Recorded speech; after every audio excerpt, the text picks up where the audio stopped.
আসসালামু আলাইকুম। সবাই কেমন আছেন?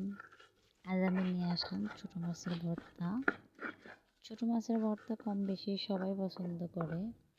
তাও যদি হয় আবার মাটির এই বাটানিতে।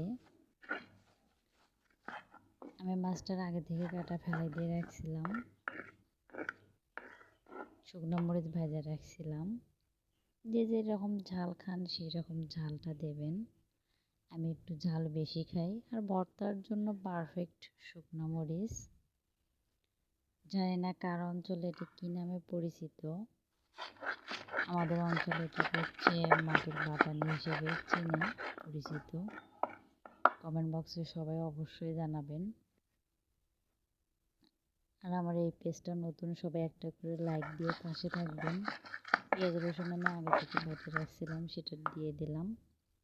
মাছ সহকারে একখানটায় করে নেব। এবার দেখুন অনেক সুন্দর হয়েছে ভর্তা।